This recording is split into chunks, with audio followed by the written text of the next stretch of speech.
আজ 5 ফেব্রুয়ারি বৃহস্পতিবার। আজকের প্রথম আলো পত্রিকার নিউজগুলো আমরা দেখে আসতে পারি।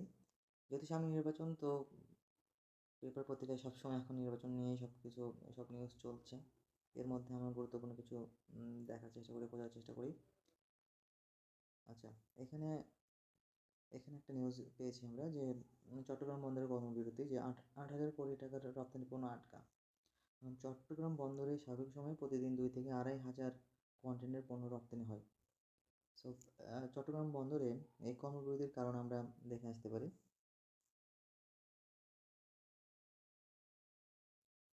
আচ্ছা, চট্টগ্রাম বন্দরে এই কর্মবিরতির কারণ সংযুক্ত আরব আমিরাতের বন্দর পরিচালনাকারী প্রতিষ্ঠান ডিপি ওয়ার্ল্ডের কাছে ইজারা দেওয়ার সিদ্ধান্তের প্রতিবাদে চট্টগ্রাম বন্দর রক্ষা সংগ্রাম পরিষদের ব্যানারে কর্মবিরতি চলছে। আচ্ছা, এখানে আরও কিছু গুরুত্বপূর্ণ ইনফরমেশন, যে দেশের মোট রপ্তানির 91% হয়েছে চট্টগ্রাম বন্দর দিয়ে। আচ্ছা, এখানে বিজিএমইএ, এটা হচ্ছে তৈরি পোশাক শিল্পের মালিকদের সংগঠন। এছাড়া আরও কিছু আছে। আচ্ছা, এছাড়া আর কিছু নেই এখানে। দ্বিতীয় পৃষ্ঠায় আমরা দেখতে পাচ্ছি যে 17 মাসে দেশে মানবাধিকার পরিস্থিতি ছিল উদ্বেগজনক।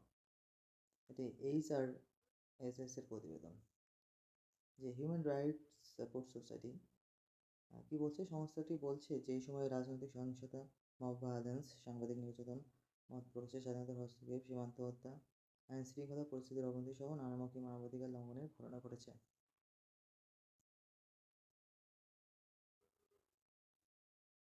3 নম্বর পাতায় গুরুত্বপূর্ণ কোনো ইনফরমেশন আপাতত নেই।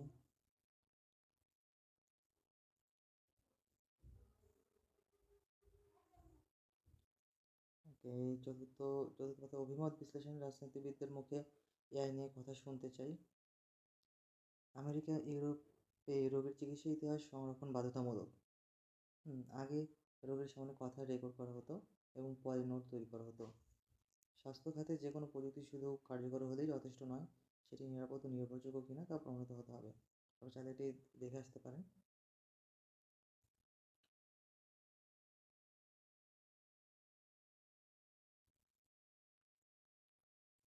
ওকে, এখন শুধু নির্বাচনের মৌসুম, সব নির্বাচন রিলেটেড নিউজ।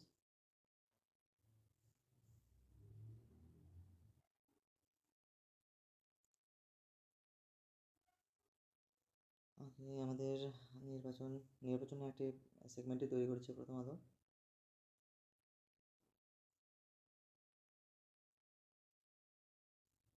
আচ্ছা, মতামত সম্পাদকীয়টা হচ্ছে গণমাধ্যম ও সম্প্রচার কমিশনের একটি সম্পাদকীয় আছে। সম্পাদকীয়গুলো পড়ে রাখা ভালো, পরীক্ষা অনেক কাজে দেয়। আচ্ছা, নির্বাচনী ইস্তাহার, নীতিগত প্রশ্নের রাজনৈতিক দলগুলোর বিস্তর প্রতিশ্রুতি। আলতাফ পারভেজ, উনি এই কলেমটি লিখেছেন, এই আর্টিকেলটি লিখেছেন, গবেষক। আচ্ছা, এখানে আমরা শিক্ষা সংস্কার নিয়ে আমরা এই আর্টিকেলটি চোখ বোলাতে পারি। যে চৌধুরী মুফাদ আহমেদ, সাবেক সচিব, বাংলাদেশ সরকার। তো শিক্ষা আইনটি কেন দরকার? এখানে শিক্ষা মন্ত্রণালয় একটি শিক্ষা আইন প্রণয়নের উদ্যোগ নিয়েছে। জনসাধারণ মতামতের জন্য আইনটির খসড়া ওয়েবসাইটে প্রকাশ করা হয়েছে এবং মাত্র 12 পৃষ্ঠার খসড়া আইনের উপর মতামত দেওয়ার জন্য 7 দিন সময় দেওয়া হয়েছে। আচ্ছা, 2010 সালে শিক্ষানীতি আমাদের প্রণয়ন হয়েছিল। প্রণয়ন হওয়ার পর শিক্ষা আইন করার উদ্যোগ গ্রহণ করা হয়। এটা খুব গুরুত্বপূর্ণ। এখানে শিক্ষা আইন কেন দরকার? শিক্ষা আইনের মধ্যে এখানে একটা প্রস্তাবিত ব্যাপার রয়েছে। প্রস্তাবিত আইনে প্রাথমিক শিক্ষাকে শিশুর অধিকার হিসেবে স্বীকৃতি দেওয়া হয়েছে, যা একটি গুরুত্বপূর্ণ বিষয় অবশ্যই। আচ্ছা, এই আর্টিকেলে আমরা একটি ইনফরমেশন দেখে আসি যে প্রাথমিক শিক্ষাকে শিশুর অধিকার হিসেবে স্বীকৃতি দেওয়া হয়েছে। এছাড়া 5ম শ্রেণী পর্যন্ত প্রাথমিক শিক্ষা অবৈতনিক ও বাধ্যতামূলক হওয়ার কথা বলা হয়েছে, যা 1990 সালের একটি আইনেরই প্রতিধ্বনি। যে 1990 সালে যে আইনে 5ম শ্রেণী পর্যন্ত প্রাথমিক শিক্ষা অবৈতনিক এবং বাধ্যতামূলক করার কথা বলা হয়েছিল, সেটার একটি প্রতিলিপি বলা যেতে পারে আইনটি।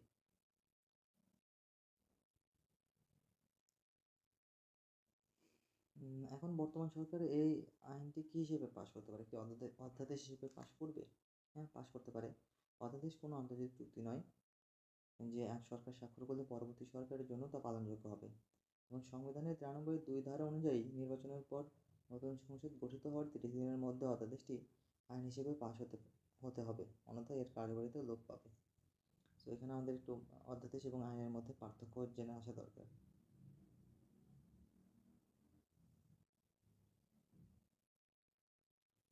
আচ্ছা, আর এই যে অ্যাপস্টেইন ফাইল, যেটা নিয়ে আমরা সবাই সচরাচর আমরা জানি যে বর্তমান সময়ে আলোচিত একটি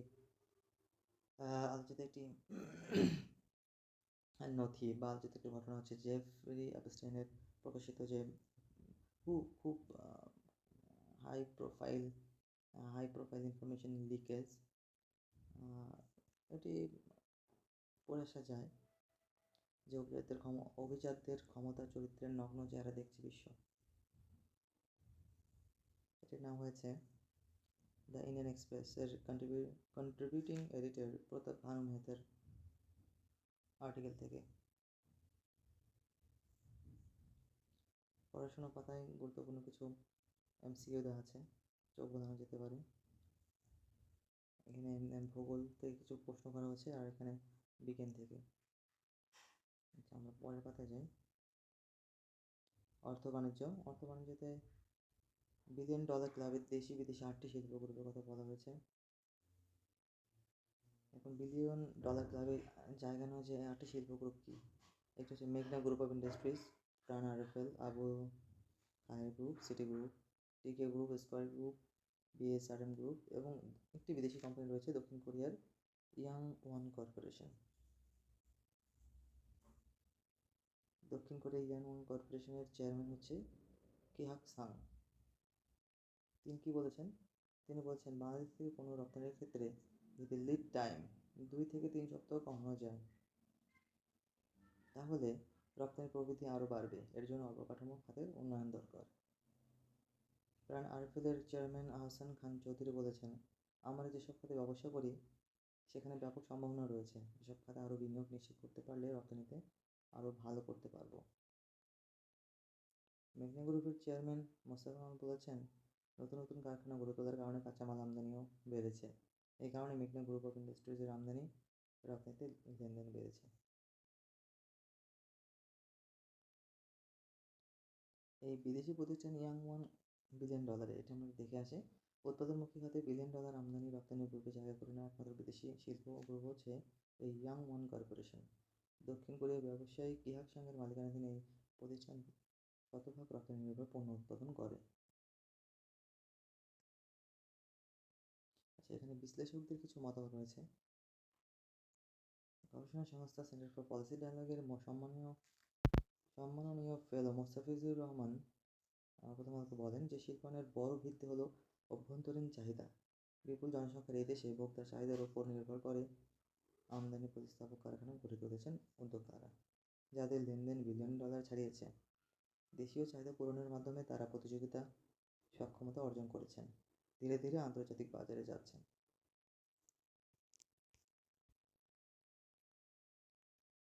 আচ্ছা, আমরা পরবর্তী পেজে খেয়াল করি। গতকাল 4 ফেব্রুয়ারি ছিল বিশ্ব ক্যান্সার দিবস। 4 ফেব্রুয়ারি ছিল বিশ্ব ক্যান্সার দিবস।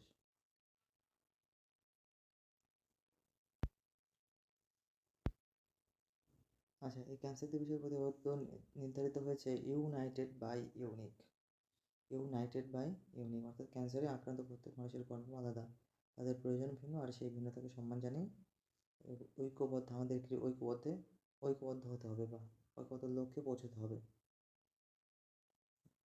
আচ্ছা, আমরা এর পরবর্তী হচ্ছে নির্বাচন। আচ্ছা, এখানে আন্তর্জাতিক পাতায় আমরা গুরুত্বপূর্ণ একটি বিশ্লেষণ খেয়াল করে দেখতে পাচ্ছি যে বেলুচিস্তানের শান্তি কেন ফিরছে না। গুরুত্বপূর্ণ যে পাকিস্তানের সবচেয়ে বড় প্রদেশ হচ্ছে কি বেলুচিস্তান। একই সঙ্গে দেশটিতে সবচেয়ে দীর্ঘদিন ধরে চলা সংঘাতপূর্ণ অঞ্চল এটি। 1947 সালে পাকিস্তান জন্মের পর থেকে বেলুচিস্তানের সঙ্গে ইসলামাবাদের সম্পর্ক ছিল অস্বস্তিকর। বিশ্লেষকেরা বলছেন, সাম্প্রতিক বছরগুলিতে প্রদেশটিতে সহিংসতা এমন মাত্রায় বেড়েছে যা নজিরবিহীন।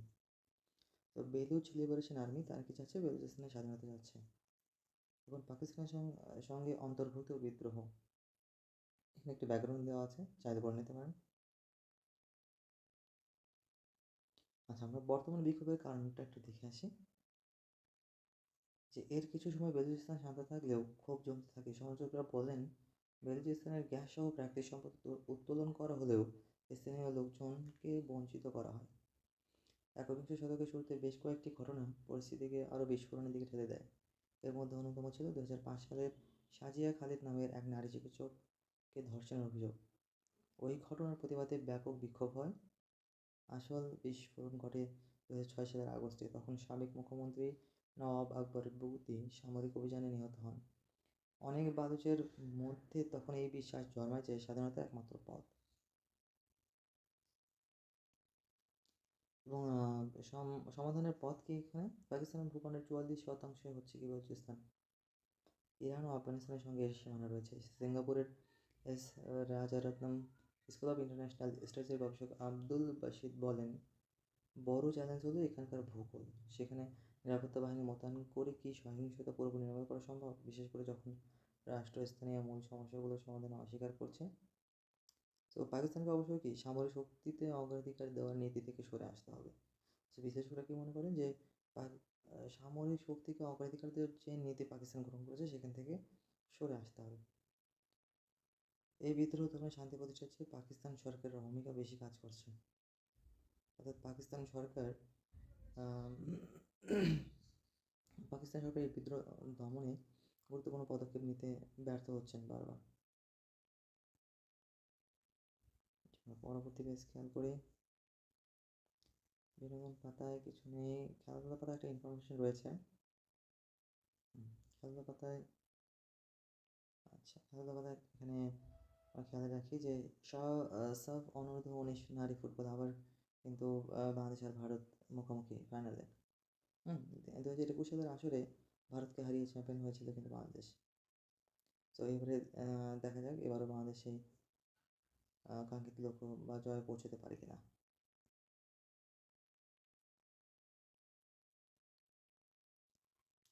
আর শেষ পাতায় এখানে ফিরে দেখা নির্বাচন 2008-এর একটি আর্টিকেল দেওয়া আছে, চাইলে করে নিতে পারেন। একটা নির্বাচনের একটা ব্যাকগ্রাউন্ড জানা যাবে, নির্বাচন কেমন ছিল। নাসিন আক্তারের আর্টিকেলে সেটি আমরা বুঝতে পারবো। এবার বিশ্বসেরা মন্ত্রী হলেন গাম্বিয়ার আবদুলি। পশ্চিম আফ্রিকার ছোট্ট একটি দেশে গাম্বিয়া। তিনি আবদুলি জোবে গাম্বিয়ার পর্যটন ও সংস্কৃতি বিষয়ক মন্ত্রী। 2026 সালে বিশ্বসেরা মন্ত্রী পুরস্কার পেয়েছেন তিনি। ওয়ার্ল্ড গভর্নমেন্ট সামিটে তাকে পুরস্কারে ভূষিত করা হয়। আজকের প্রথম আলো পত্রিকার রিভিউ।